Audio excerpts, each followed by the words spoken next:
My brother's wedding was supposed to be the happiest weekend of the year. I had driven 4 hours from Nashville to Chattanooga with a trunk full of bridesmaid dresses, a card with $200 cash inside, and enough hope to fill the hotel ballroom where the reception was going to be held. My brother, I'll call him Daniel, was marrying a woman named Claire, and everyone in our family had agreed she was exactly what he needed. Steady. Warm. The kind of person who remembered your coffee order without being asked. I had taken Friday off work, packed my dog Biscuit with our neighbor, Mrs. Patton, kissed my apartment goodbye, and made the drive feeling genuinely light for the first time in months. My mother was already there. My Aunt Linda had flown in from Phoenix. Even my cousin Sophie, who never came to anything, had made the trip. It felt like one of those rare weekends when a family actually shows up for each other. I checked into the hotel, changed into something comfortable, and walked downstairs to meet everyone for the rehearsal dinner. The restaurant was one of those warm, wood-paneled places with mason jar candles and sweet tea in pitchers. Daniel looked happier than I had ever seen him. Claire's parents were gracious and easy to talk to. My mother kept touching Daniel's arm like she needed to make sure he was real.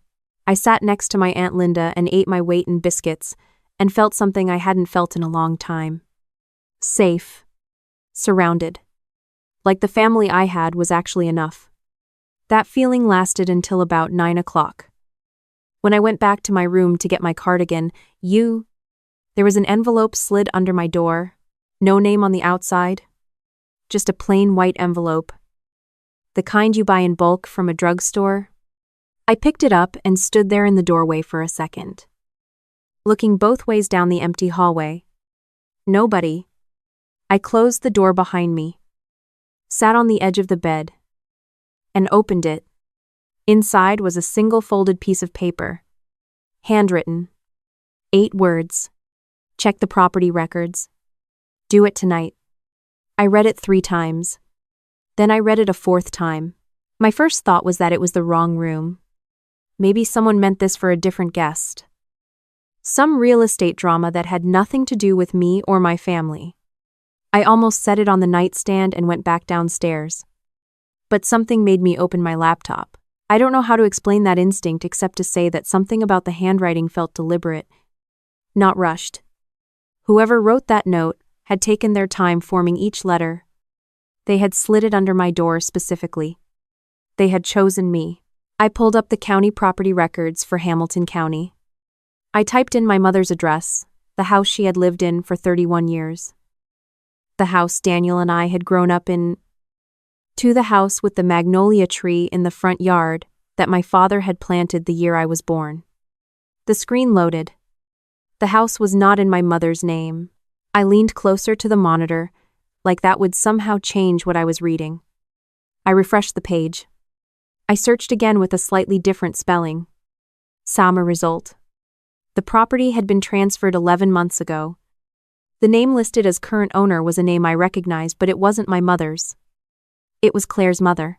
I sat very still for a long time. The air conditioning hummed. Down the hall, I could hear someone laughing. Probably still lingering after dinner. I thought about my mother at that table, touching Daniel's arm, smiling at Claire's parents, completely at ease.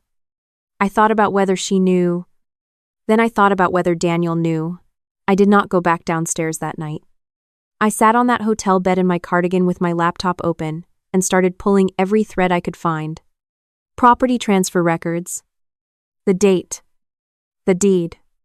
A notarized signature that looked, and I want to be careful here because I'm not a lawyer, and I was looking at a scanned document on a county website at 10 o'clock at night that looked like my mother's name. But with the letters slightly too uniform, slightly too perfect. Like someone who had practiced it. My mother has a tremor in her right hand from a nerve issue she's had since her late 50s. She signs her name with a small shake in the last letters of her last name. It is distinctive. I have seen it on birthday cards and permission slips and Christmas checks my entire life. The signature on the deed was smooth. I didn't sleep. I lay on top of the covers with my phone on my chest and stared at the ceiling and tried to figure out who had slid that envelope under my door and why they'd chosen tonight. The night before my brother's wedding. To tell me, in the morning, I did what I probably should have done immediately. I called my mother's attorney. His name is Mr. Hartfield, and he has handled her affairs since my father passed. I left him a voicemail at 7 in the morning, and then sat by the window drinking bad hotel coffee waiting for him to call back. My phone rang at 7:42. He had seen the transfer. He had not authorized it. He had... In fact, I'd been trying to reach my mother for 6 weeks about an irregularity he'd noticed and had assumed she was simply slow to return calls, which was not unusual for her. He used the word irregularity very carefully. I used the word forgery, and he went quiet for a moment. "Don't say anything at the wedding," he said. "Don't say anything to anyone yet. Let me make some calls and we'll know more by Monday." I asked if my mother was in danger of losing the house. He paused just long enough to scare me. "Not if we move quickly," he said. I went down to the wedding. I stood in the bridal suite while Claire got her hair pinned and her mother fussed over the hem of her dress. And I smiled and said the right things and accepted a mimosa I didn't drink. I watched Claire's mother adjust the veil and thought about the name on the deed and kept my face perfectly carefully still. The ceremony was in a garden behind the hotel. White chairs. String lights. A wooden arch. Daniel had apparently built himself over 3 weekends in his garage. My mother walked him down the aisle because our father wasn't there to do it. She was wearing a pale blue dress, and she was crying before they even reached the arch. The good kind of crying. The kind you do when you're so full of something that it has to come out somewhere. I cried too. I couldn't help it. Whatever was happening with the house. Daniel did not know. My mother did not know. And Claire, standing under that arch in her ivory dress with her hands in my brother's hands, looking at him like he was the only person in the garden. I didn't know yet what she knew. That was the hardest part. Not knowing which of them, if any of them, had done this deliberately. I kept going back to the envelope. Someone had warned me. Someone at that wedding or connected to it had decided I needed to know. They hadn't gone to my mother. They hadn't gone to Daniel. They had gone to me. I thought about that during the first dance. I thought about it during the toasts. I smiled and clinked glasses and watched Claire's mother give a speech about how much she loved Daniel. This wonderful man her daughter had chosen. And I watched her speak and tried to see something in her face that would tell me whether she was a woman who had signed a fraudulent deed or a woman who had no idea this was about to unravel. Families are good at hiding things. I know that better than most people. After the reception, I walked to the hotel bar and ordered a ginger ale and sat at the far end of the counter. I was alone for about 4 minutes before someone sat down next to me. She was maybe 60. Silver hair. Wearing a green dress that suggested she'd been at the wedding but wasn't in the wedding party. I didn't recognize her. "You found the records," she said. Not a question. I turned to look at her. "Who are you?" "My name is Donna. I was married to Claire's uncle for 12 years before he passed." She wrapped both hands around a glass of water. "I've been watching this family do this to people for a long time." She told me the rest of it quietly and steadily, like someone who had been waiting to say it out loud. Claire's mother, her name was Renee, had done this before. Not with forged deeds, but with influence. With proximity. With the particular skill of getting close to families with assets right before a significant life event. When everyone was distracted and emotional and signing things, there had been a previous situation with an elderly couple in Knoxville. A piece of land. A transfer that happened 3 months before a funeral. Nothing was ever proven. The family didn't have the resources to fight it. Donna had moved to Chattanooga 2 years ago, specifically because she had heard Renee was here. "I've been watching and waiting," she said. "When I found out who Daniel's mother was, and that she owned property outright, I knew." "Why didn't you just go to the police?" I asked. With what she said. "A feeling, a pattern, they need documents." She looked at me. Now you have documents. I asked her if she would talk to Mr. Hartfield. She said she'd been waiting for someone to ask her that for 2 years. I called Mr. Hartfield from the hotel parking lot at 11 o'clock at night, with my heels in my hand and the string lights of the reception still visible through the venue window. He answered, which surprised me. I told him about Donna. I told him about Knoxville. I heard him typing, "Stay close to your mother this weekend." He said, "Don't let her sign anything. And send me Donna's number." Monday came slowly. I told my mother I was staying an extra day because I wanted to spend time with her. Which was true. Just not the whole truth. I sat with her on the back porch and drank iced tea and let her talk about how beautiful the ceremony had been and how she already loved Claire like a daughter. And I held all of what I knew very carefully inside me and nodded and said yes. It was beautiful. Yes. She seemed wonderful. On Monday morning, Mr. Hartfield called with a name, a forensic document examiner he'd worked with before. A woman who had testified in 3 separate fraud cases in Tennessee. He had overnighted her the deed. She would have a preliminary opinion by Wednesday. On Wednesday, she confirmed what I had suspected. The signature was not my mother's. The tremor was missing. The pressure pattern was wrong. The ink distribution was inconsistent with someone who had signed the document in a single sitting versus someone who had copied it letter by letter. Mr. Hartfield filed a report with the district attorney's office that same afternoon. He also filed a motion with the county court to freeze any further transfers of the property pending investigation. I was in the grocery store parking lot when he called to tell me. I sat in my car in a parking space and did not move for about 10 minutes. I thought about Daniel, who was on his honeymoon and did not know any of this yet. I thought about what this was going to do to him when he found out.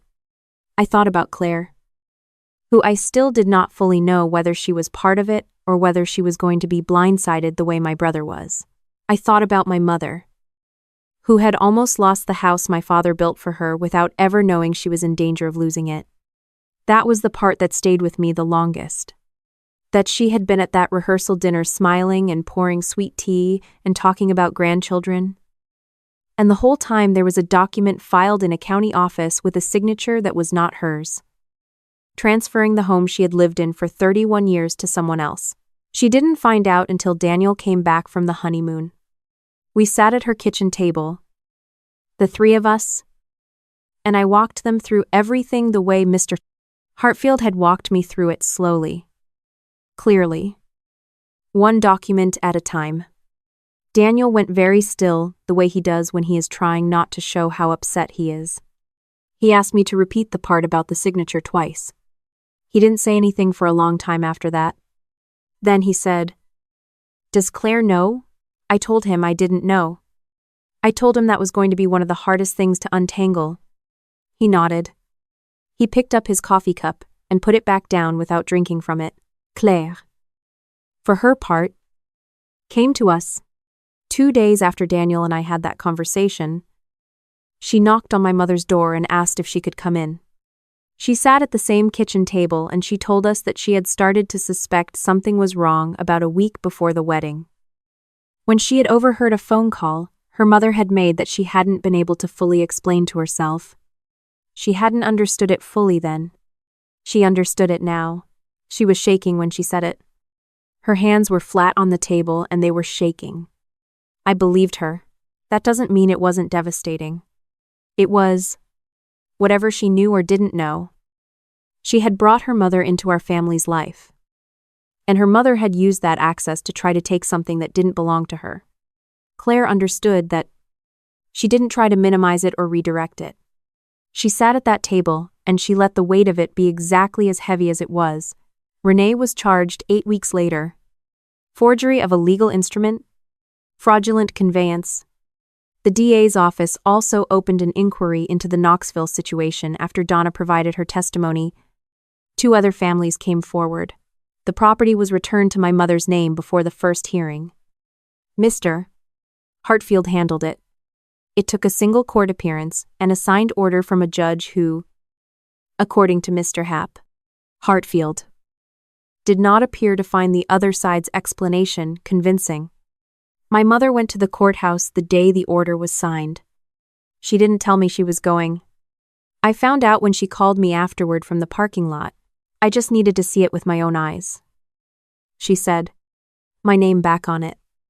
I understood that completely. The house is still there. The magnolia tree my father planted is still in the front yard. My mother still has her morning coffee on the back porch and still puts out the same bird feeder she has refilled every week for 15 years. Daniel and Claire are still married. That is their story to tell and not mine. What I can say is that the last time I sat at that kitchen table with both of them, it felt like people trying honestly to figure out how to carry something hard without it crushing them. That is all anyone can do. Biscuit was fine. By the way, Mrs. Patton fed her 3 times a day and let her sleep on the couch, which I had explicitly asked her not to do. I came home to a dog who had clearly been living her best life for 5 days and felt absolutely no remorse about it. I found the envelope again when I was unpacking my bag the week after the wedding. I had folded it into the inside pocket of my carry-on and forgotten about it until my hand found it at the bottom. 8 words on a piece of hotel stationery. I still don't know who slid it under my door. Donna said it wasn't her. She had been waiting for a chance to speak to me directly and hadn't wanted to spook me before she had the chance to explain. I believe her. I've thought about the other guests. The catering staff. Someone from the hotel. I've thought about whether it was someone who had seen what was happening and didn't know any other way to say it. I kept the note. It's in the small wooden box on my dresser where I keep things I want to remember. Not because I want to remember the fear of that night or the image of my mother's forged signature on a county record. I keep it because of what it means that someone wrote it. Someone saw something wrong and decided it mattered enough to do something about it. They didn't know me. They had no reason to believe I would act on it. They slid it under a door and hoped. That kind of hope in a stranger is worth keeping. The magnolia is blooming early this year. My mother told me last week. She sent me a picture. White flowers against a blue April sky. And the branches, she's been watching her whole adult life doing what they do every spring regardless of what happens underneath them.